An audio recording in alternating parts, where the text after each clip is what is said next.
খুব কষ্ট হয় তাই না? যখন দিনের পর দিন প্র্যাকটিস করার পর অনেক আশা নিয়ে অডিশন ভিডিও পাঠাও, কিন্তু ওপাশ থেকে কোনো উত্তর আসে না। মাঝে মাঝে কি মনে হয় আমার মধ্যে কি তবে কোনো ট্যালেন্ট নেই? বন্ধুরা, ভুলটা তোমার ট্যালেন্টে নয়, ভুলটা হতে পারে তোমার ভিডিও পাঠানোর ধরনে। কোরিয়ান কোম্পানিগুলোর কাছে প্রতিদিন হাজার হাজার ভিডিও চায়। একজন বিচারক বা জাজ মাত্র 5 থেকে 10 সেকেন্ড সময় পান তোমার ভিডিওটা দেখার। ওইটুকু সময়ের মধ্যে যদি তুমি তাকে ইমপ্রেস করতে না পারো, তবে তোমার ফাইলটা সাথে সাথে ডিলিট করে দেওয়া হয়।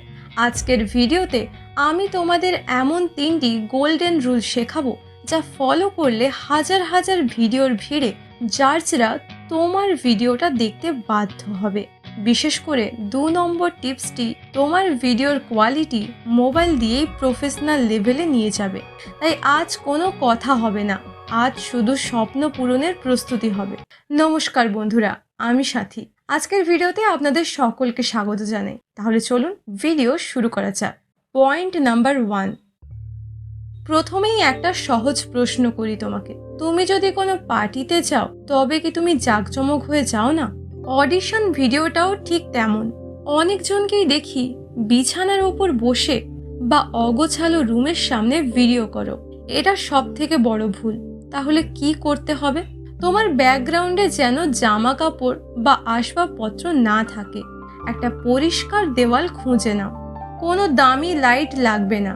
দিনের বেলা জানালার সামনে দাঁড়াও, যাতে আলো সরাসরি তোমার মুখে পড়ে। জাজরা সবার আগে তোমার ফিচার বা মুখটা স্পষ্ট দেখতে চায়। তোমার ভিডিওতে 70% জায়গা যেন তুমি নিজে থাকো এবং 30% জায়গা যেন ব্যাকগ্রাউন্ড থাকে। একেই বলে 70-30 রুল। এতে জাজদের নজর অন্য কোথাও যাবে না। এই টিপসটা মনে রেখো কিন্তু। পয়েন্ট 2, তোমরা কি জানো ভিডিওর অ্যাঙ্গেল ভুল হলে তোমাকে দেখতে খাটো বা অদ্ভুত লাগতে পারে। ক্যামেরা খুব উঁচুতে রাখলে তোমাকে ছোট দেখাবে, আর খুব নিচুতে রাখলে তোমাকে অদ্ভুত দেখাবে। তাহলে কিভাবে সেট করবে? যদি ডান্স অডিশন হয়, তবে ফোনটা ল্যান্ডস্কেপ বা আড়াআড়ি ভাবে রাখো, যাতে তোমার পুরো শরীর অর্থাৎ মাথা থেকে পা পর্যন্ত দেখা যায়। আর যদি ভোকাল অডিশন হয়, তবে পোর্ট্রেট বা লম্বাভাবে রাখতে পারো। ফোনের লেন্স যেন ঠিক তোমার চোখের লেভেলে থাকে। এতে যখন তুমি ভিডিও করবে, জাজদের মনে হবে তুমি সরাসরি তাদের চোখের দিকে তাকিয়ে পারফর্ম করছো। তাই আই কন্ট্যাক্টটাই কিন্তু সিলেকশনের মেইন চাবিকাঠি। পয়েন্ট নাম্বার 3, এখন বলবো সব থেকে গুরুত্বপূর্ণ সিক্রেট। ভিডিও শুরুতে অনেকে অনেক সময় নষ্ট করো।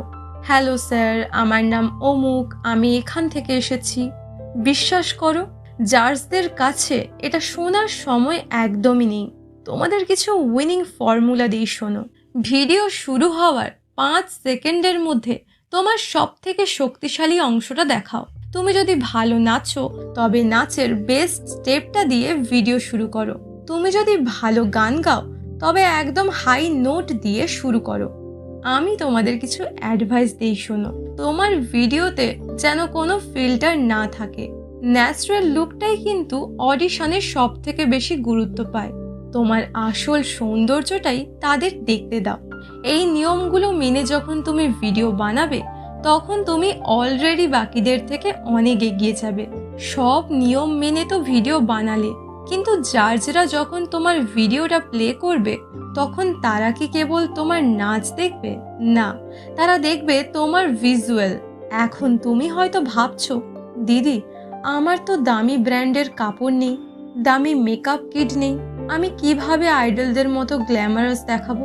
পরের ভিডিওতে আমি তোমাদের এমন এক ম্যাজিক দেখাবো, দেখলে অবাক হয়ে যাবে। আমাদের আলমারিতে থাকা খুব সাধারণ কিছু জামা কাপড় আর ঘরের সাধারণ কিছু জিনিস ব্যবহার করে কিভাবে তুমি একজন প্রফেশনাল কেপপ ট্রেনি লুক পেতে পারো, সেটা আমি তোমাদের হাতে কলমে দেখাবো। কোনো টাকা খরচ না করে কিভাবে নিজের লুক বদলে ফেলবে, সেটা জানতে চাইলে পরের ভিডিওর জন্য অপেক্ষা করো। কমেন্টে লেখো মেকওভার যদি তুমি এই সিক্রেটটা জানতে চাও। দেখা হচ্ছে পরের ভিডিওতে। ওখানেই তোমাদের সাথে কথা হবে। সবাই ভালো থেকো, সুস্থ থেকো।